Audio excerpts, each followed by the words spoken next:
안녕하세요, 언어탐정입니다. 해병대는 해상과 육상 모두에서 전투할 수 있도록 훈련되며 주로 상륙작전을 수행하는 군사조직입니다. 누구나 해병이 될 수 있다면 나는 결코 해병대를 선택하지 않았을 것이다 라는 말처럼 자원하여 높은 경쟁률을 뚫고 입대하는 해병대원들은 자부심이 높습니다. 이러한 해병대를 생각하면 자연스럽게 따라붙는 수식이 있습니다.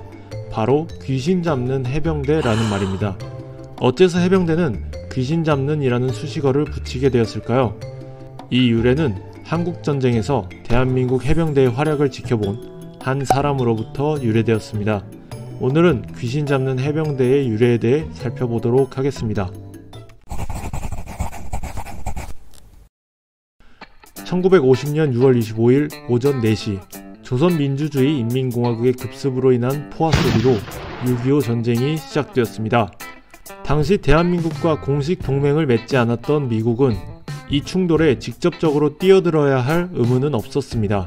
전쟁이 발발한 지 이틀 후 미국은 자국민들을 대피시키기 위해 일본에서 비행기를 띄웠는데 이 비행기에 타임, 뉴욕타임즈, 트리뷴, 그리고 그 외 언론인 1명, 총 4명의 특파원이 몸을 싣고 한국을 향했습니다. 이 중에서 트리뷴 소속의 특파원은 제1차 세계대전 당시 독일의 공격을 피한 지하철 대피소에서 인연을 맺게 된 부모의 밑에서 자랐습니다. 비행사였던 아버지의 전쟁 당시 여러 사진들 속에서 눈을 반짝이며 전시 경험에 대해 이야기하는 아버지의 모습을 본 아이는 아버지의 격동적인 감정들의 원천에 대해서 궁금해했습니다. 어차피 일어날 전쟁이라면 스스로 전쟁을 경험해보겠다고, 그리고 그러한 전쟁이 어째서 한 사람의 마음에 그토록 깊고 영원한 상처를 남기는지에 대해 알아보겠다고 생각했습니다. 이 사람은 한국전쟁을 취재하고자 찾아온 300여 명의 기자 중 유일하게 여성 종군 기자였고 오늘날 귀신 잡는 해병대의 별칭을 잊게 한 마거리트 히긴스입니다. 29의 나이였던 그녀의 한국행은 처음부터 불안정했습니다. 첫 번째 시도로 탄 비행기는 이륙 직후 바로 회항할 수밖에 없었는데 김포공항에 러시아 비행기들의 기총 소사가 있었기 때문이었습니다. 그녀는 포기하지 않고 현재 후쿠오카 공항인 이타스케 공군기지로 가서 한국행 비행기에 몸을 실었습니다. 조종사는 한국 비행장으로 급강하하며 만일 초록색 깃발이 보이지 않는다면 적의 손에 비행장이 넘어간 것으로 간주하여 착륙하지 않고 떠날 것임을 고지했습니다. 다행히 초록색 깃발이 보였고 마거리트 히긴스는 전쟁이 일어나고 있는 한국 땅에 발을 딛게 됩니다. 그녀가 한국에 도착한 다음날 당시에는 한강을 건널 수 있었던 유일한 다리인 한강 인도교가 폭파됩니다.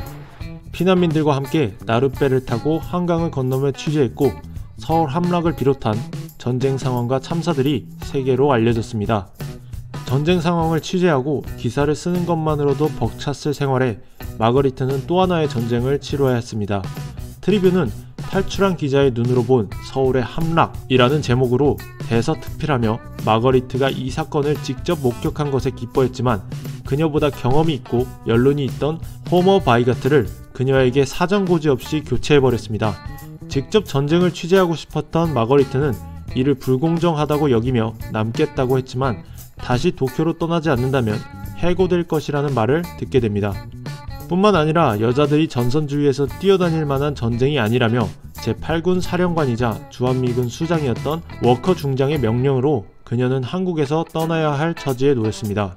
그러나 트리뷴의 편집장이자 공동 소유주였던 화이트로 레이드가 그녀가 해온 뛰어난 보도를 볼 때 여성 신문기자도 기꺼이 위험을 무릅쓰고자 하며 차별당하지 말아야 한다는 성명을 내었고 그녀 스스로도 워커 중장의 말을 철회할 수 있는 유일한 사람이라 생각한 메가더 장군을 직접 찾아가 자신의 강렬한 의지를 표현하며 설득했습니다. 저는 독일에서도 서울에서도 살아서 걸어 나왔습니다. 그리고 다시 걸어 들어가고 싶습니다. 결국 메가더 장군은 트리뷴에 한국에서 여성 금지령 해지라는 전신을 보냈고 그녀는 계속해서 취재 활동을 할 수 있었습니다. 이후 낙동강을 중심으로 대치하는 상황이었던 1950년 8월 17일 북한군이 통영 시내를 기습 공격하자 한국 해병대가 단독으로 반격에 나선 통영 상륙작전 시행이 있었습니다. 해병대 한 개 중대가 북한군 1개 대대 병력을 격파했고 이 격렬했던 전쟁을 마거리트가 보도하며 They might even capture the evil.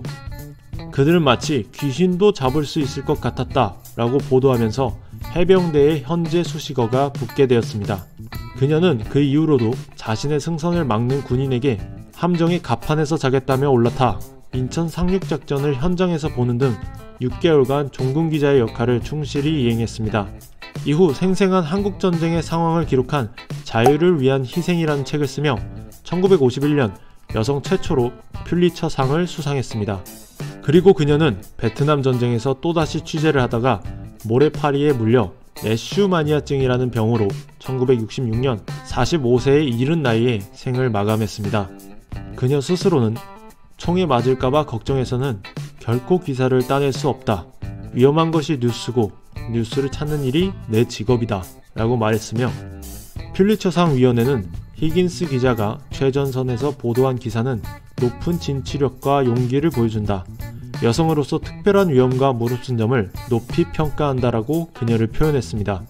당시 상황상으로 봤을 때 여성으로서 받는 왜곡된 시선과 불평등에 맞선 부분은 여성으로서 훌륭하지만 그녀의 당당함과 용기, 굳센 의지는 한 사람으로서 훌륭하다고 평가받을 만한 인물입니다.